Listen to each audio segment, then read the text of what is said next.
What's up, everyone? Welcome back to the Veteran Game Channel. Today, I'm bringing you another game review, and we're going to dive into the world of RichMan for fun. Buckle up, folks, because it's going to be an interesting ride.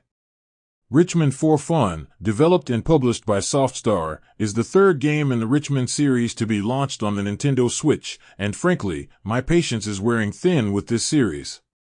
In my quest to find a spark of love for these games, it seems that my affection remains unreciprocated.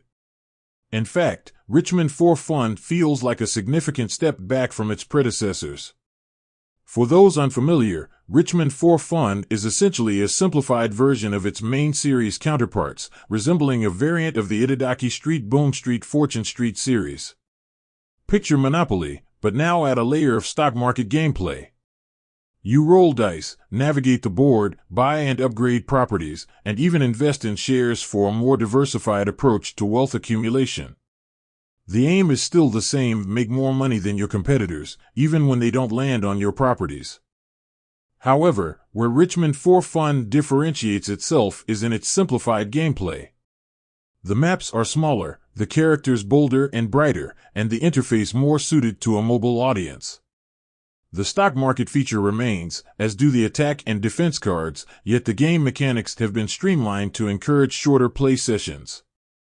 Unfortunately, the game is riddled with flaws. My biggest gripe, the same one I had with the previous two games in the series, lies with the subpar localization. For a game intended for party-like environments, the localization hurdle makes it challenging to pick up and play, let alone enjoy.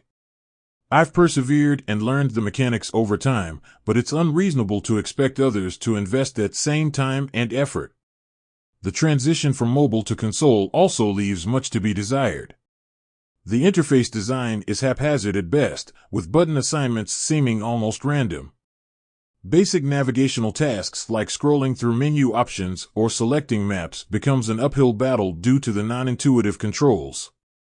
My experience with using the scooter card, a power-up that offers a choice of rolling 1 or 2 dice, was marred by a lack of clarity in the interface, leading to several wasted turns. The game's balance also seems to tilt heavily in favor of the AI, which somehow always manages to land favorable dice rolls and snap up property clusters with an almost infuriating consistency. Add to that the game entities that can be both boon or bane, creating an imbalance in the game environment when they haunt a player. It almost feels like the AI has a knack for landing these game-altering entities, skewing the balance even further. The stock market component, which is crucial to winning the game, is as arbitrary and unpredictable as its real-life counterpart. The unpredictable shifts in stock prices make strategic investment more of a gamble than an informed decision. Although this might mirror the uncertainty of real-world stock markets, it's not a particularly enjoyable or engaging element in a game context. Despite having an appealing aesthetic, RichMan for Fun misses the mark in many aspects. The game feels less like a strategic, fun-filled venture and more like an exercise in futility, akin to a game of Monopoly where your opponent holds all the trump cards. It's a disheartening experience, particularly for a board game fan, to find a game that is less interesting than standard Monopoly, but unfortunately, RichMan for Fun manages to achieve just that.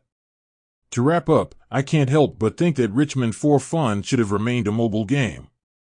The console version's flaws and shortcomings only serve to underscore a lack of development focus and consideration for the player's experience. Until there are significant improvements in gameplay, interface design, and balance, RichMan for Fun will remain a title that's tough to recommend. That's all for today's review, folks. Thanks for tuning in to the Veteran Game Channel. Stay tuned for more gaming reviews and insights. Keep gaming, stay awesome, and I'll see you in the next video. Peace out.